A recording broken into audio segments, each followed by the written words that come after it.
तो भाई हम शिष्य भाव से किसी के प्रति समर्पित हो सकते हैं, और जब वो हमारा शिष्य के रूप में स्वीकार करे तो एक नाता बनता है। शिष्यस्ते हम, तो वो सेठ जी ने कहा कि महाराज हम आपकी शरण में आए हैं, शिष्य के रूप में आप हमारा स्वीकार करिए। तो महाराज ने बड़े प्यार से कहा, ठीक है प्यारे, आओ, अच्छा है तुम्हारे मन में ये भावना जागी। बोले मंत्र दीक्षा, तो कहा कल उपवास करना, आना इतने बजे, हम दीक्षा देंगे। तो महाराज जी ने उसको दीक्षा दिया। दीक्षा के बाद फिर नियम लेना होता है। दीक्षा से बात खत्म नहीं होती, दीक्षा से बात शुरू होती है। स्कूल में एडमिशन लिया तो बात खत्म नहीं होती, वहां से शुरू होती है। अब इतने बजे उठ करके इतने बजे स्कूल आना है, लेट हुए तो दंड, पढ़ना है, परीक्षा देना है। तो एडमिशन मिल गया तो बात पूरी नहीं हुई, खत्म नहीं हुई, शुरू हुई। तो दीक्षा लेने से बात, ओ दीक्षा मिल गई, लो पूरा हो गया, ऐसे नहीं होता भैया, अब शुरू हुआ है। और सीरियसली जैसे बच्चे को पढ़ना चाहिए, उसी प्रकार शिष्य ने सीरियसली अब साधन भजन करने के लिए प्रस्तुत होना चाहिए। तो महाराज ने नियम दिलवाया। ठाकुर जी का सुंदर बालकृष्ण भगवान का स्वरूप श्री विग्रह पधराया, भाव प्रतिष्ठा करी।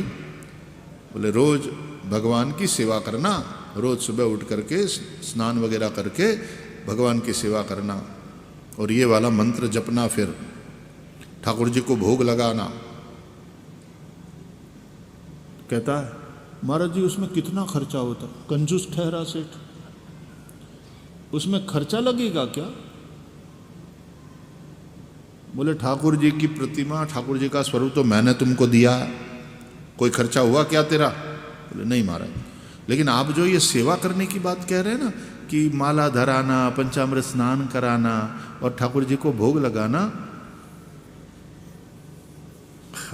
खर्चे वाली बात कर रहे हो महाराज। कोई ऐसी बात बताओ जिसमें कोई खर्चा ना हो। इतना कंजूस था। तो महाराज ने कहा कि ऐसा करना, कोई खर्चा नहीं लगेगा। लो हाँ, बोले ऐसा कुछ बताओ। बोले तू ठाकुर जी के सामने बैठ करके मन से भगवान की सेवा करना, तू मन से पंचामृत स्नान कराना, मन से भगवान का सुंदर वस्त्र श्रृंगार, अच्छे अच्छे आभूषण सुवर्ण और हीरे के। अरे बोले महाराज भाव पूछा है सोना और हीरे का? बोले नहीं, मन से करना है, तेरा एक खर्चा नहीं होना है, तुझे कहां असल में करना है, मन से ये भाव करना है कि मैं अच्छे अच्छे सुवर्ण के और हीरे के सुंदर आभूषण ठाकुर जी को उससे श्रृंगार कर रहा हूं।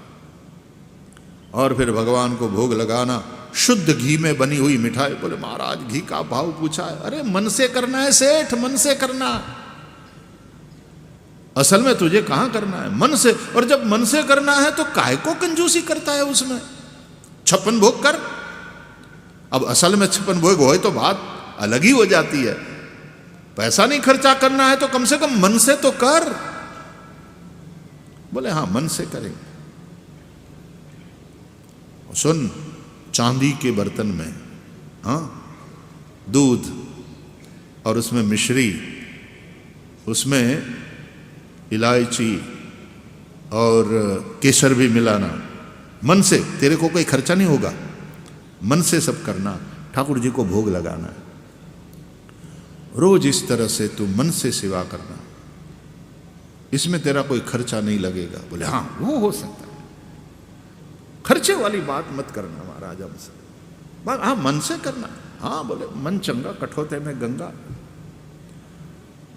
लेकिन नियम से करना, निष्ठा से करना। सेठ था कंजूस, लेकिन फिर जो भी किया मन से किया, पूरी निष्ठा से किया।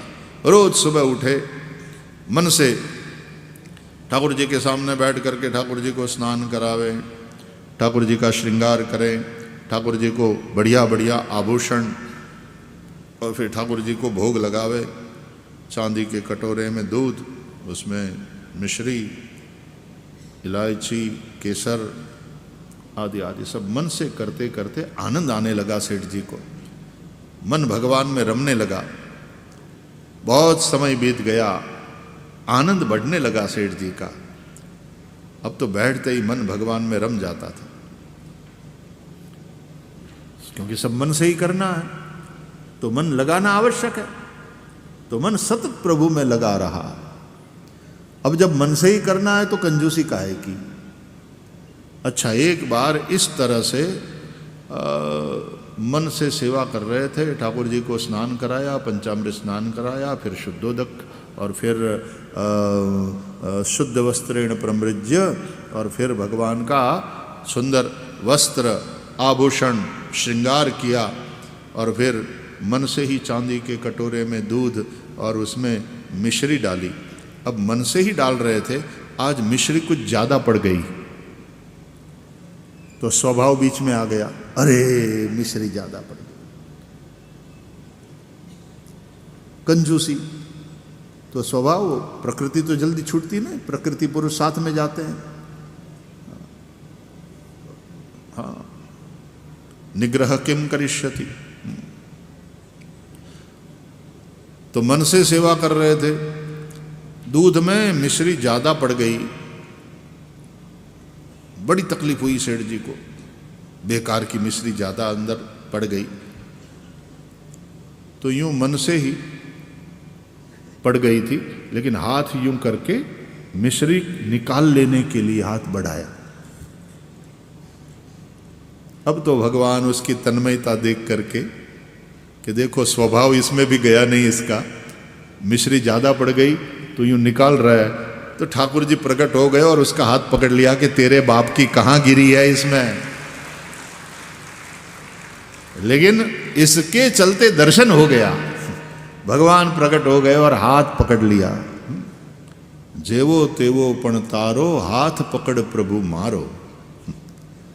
भगवान ने हाथ पकड़ लिया। तेषाम हम समुद्धरता मृत्यु संसार सागरात, भवामी न चिरात पार्थ मैया वेशित चेतसाम। तो मानसी सा परामता तत्सिद्यै तनुवित्तजा। मानसी सेवा श्रेष्ठ है, तनुजा सेवा और वित्तजा सेवा साधन रूप है, मानसी सिद्धि है।